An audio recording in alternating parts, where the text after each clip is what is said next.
Oh, alam nyo ba kung sino yung makakatapat ni VP Sara sa darating na eleksyon? Nabilisan na natin para makabaano tayo agad. Marami tayong mapag-usapan.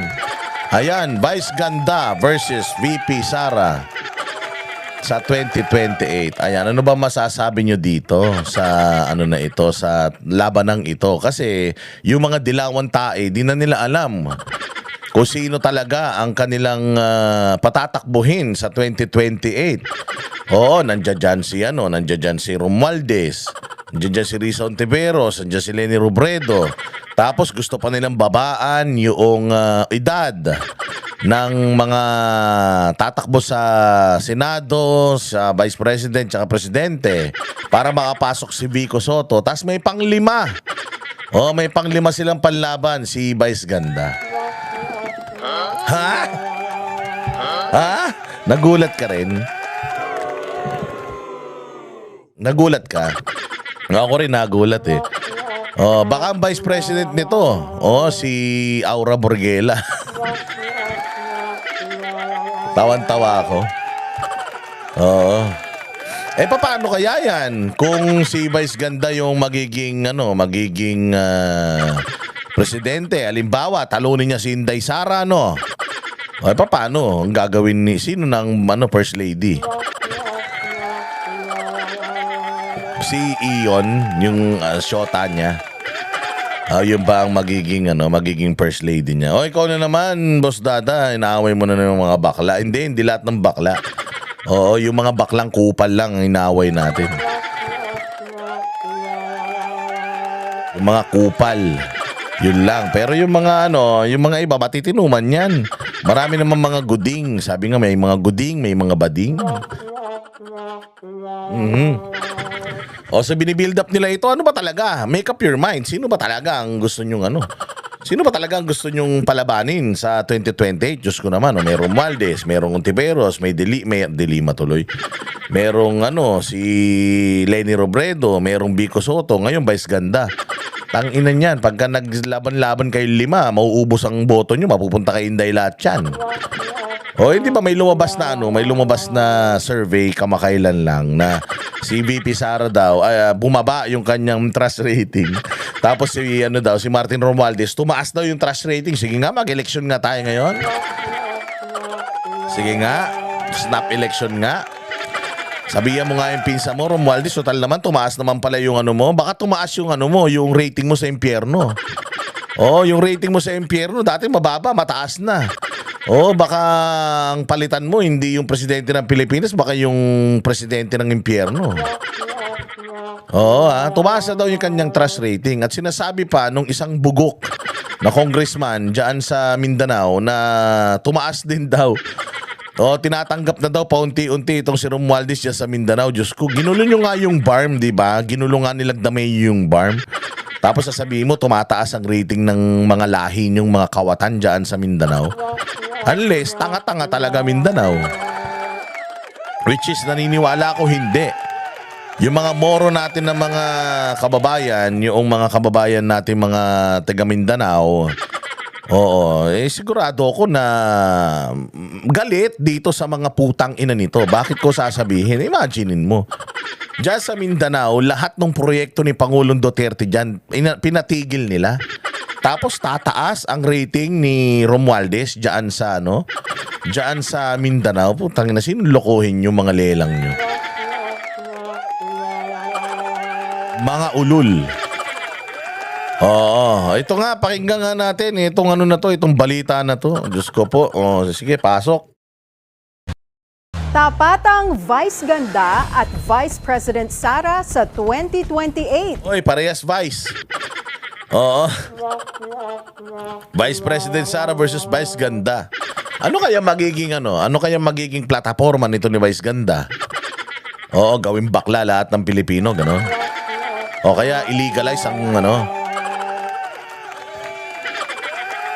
illegalize ang pagtsupa kahit wala pang 15 at katapusan. Ang bibig mo talaga, Boss Dada. Hindi nga, anong gagawin nito? Ulul na ito. Hindi ba, anong pwedeng advokasya nito? O, tsaka mamimigay. Ito, kung si Bongbong merong 20 pesos na kilo ng bigas, baka mamigay ng makeup to at tsaka ng wig. Bagay, kung mamimigay ng piluka to, hihingi kami ni Banat Bay. Parehas kami walang buhok eh. Oh, hindi ba? Nakikita nyo ba ito? Nakikita nyo bang may ginagawa to sa sa komunidad? Bukod sa gawing bakla lahat ng mga kabataan nito. Hindi, I mean, nagtatanong lang ako ano ba sa mga nakakakilala dito kay kay Vice Ganda. Oh, ano bang mga nagawa na nito sa Pilipinas? Ano na bang mga hindi, alam ko malaki yung buwis na binabayaran, hindi ka magbayad ng buwis, ang laki-laki ng kinikita mo. O wag mong ipamukha sa amin yung buwis. Kung ayaw mo magbayad ng buwis, putang ina, wag ka magtrabaho. Ganun lang yun. Wag mo ipagmalaki yung binabayad mong buwis dahil dahil kumikita ka naman na malaki. O saka mo kung ayaw mo magbayad ng buwis, o di wag ka na magtrabaho, wag ka mag-artista, ganyan. O doon ka lang sa bahay. 'Di ba?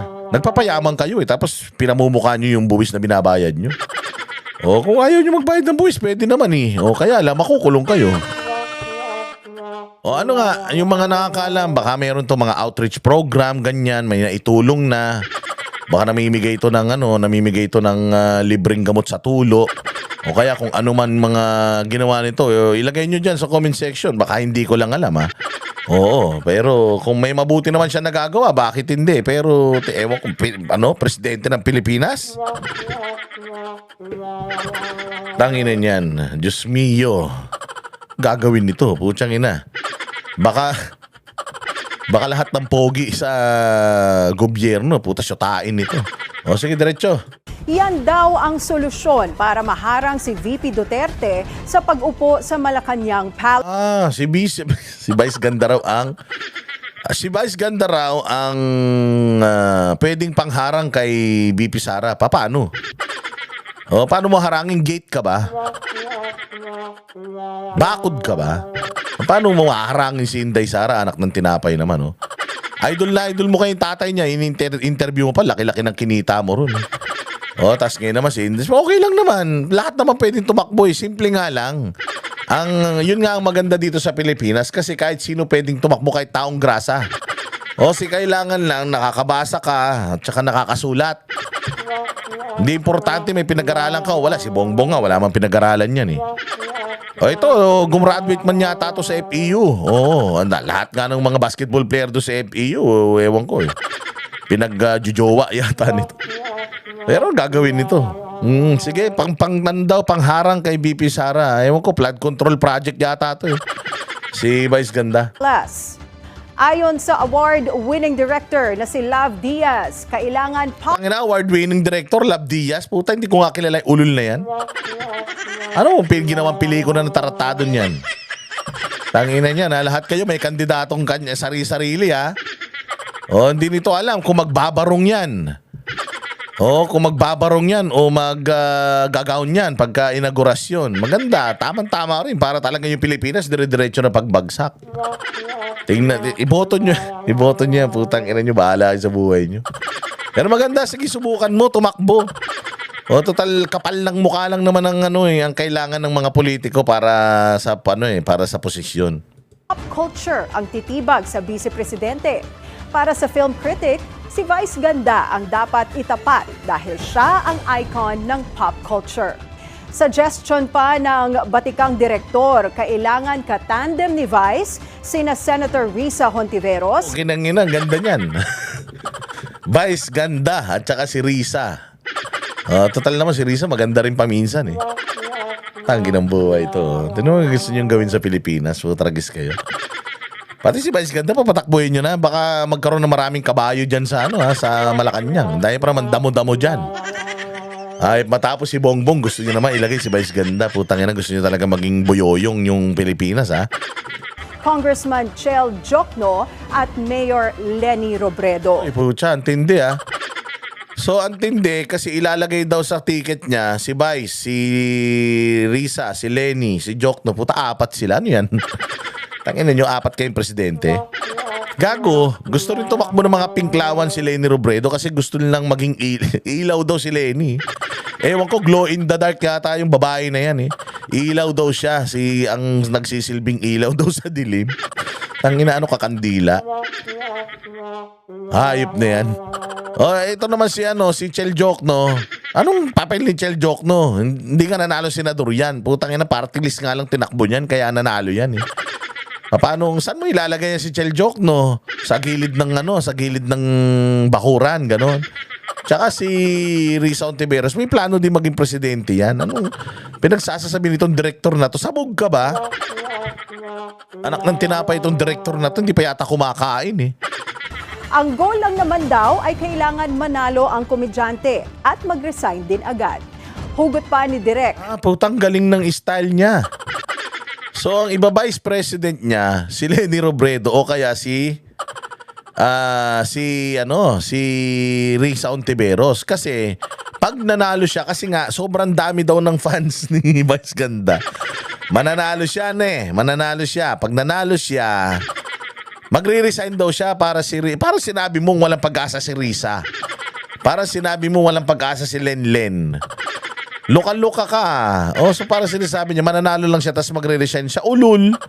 Tangin na, sino tarantadong mananalo tapos magre-resign? Putang ina, yung mga patay gutom sa pera yung mga yan. Putang ina, style nito. Ang bububuri na itong mga direktor na to. No? Paano ano bang pelikulang ginawa niyan? Walang dialogue.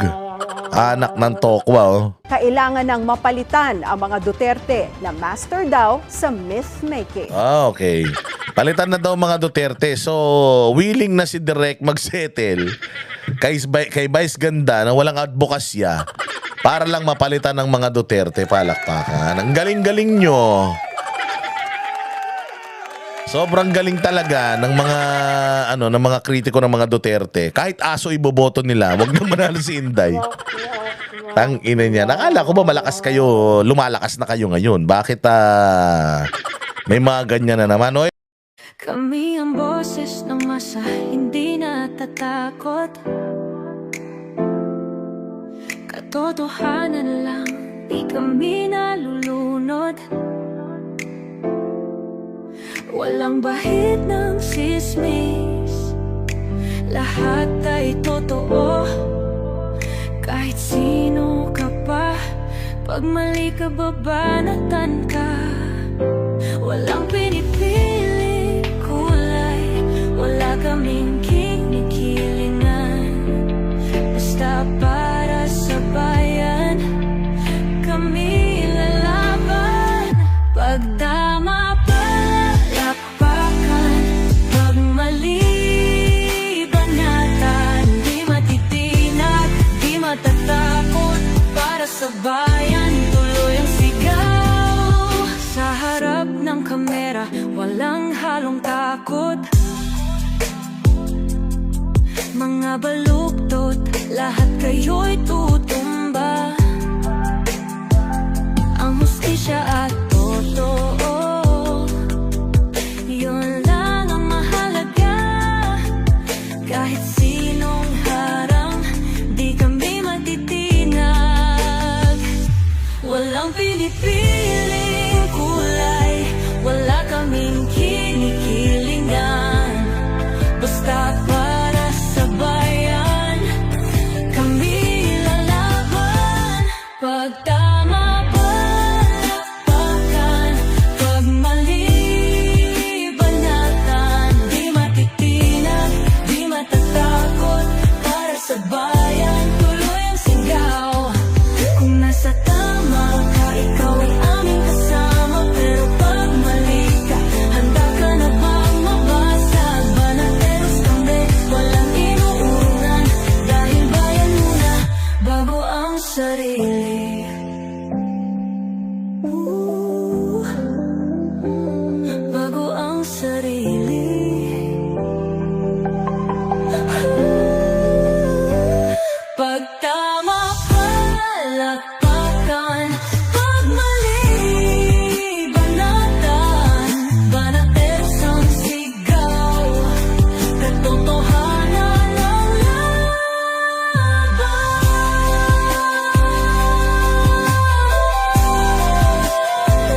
Walang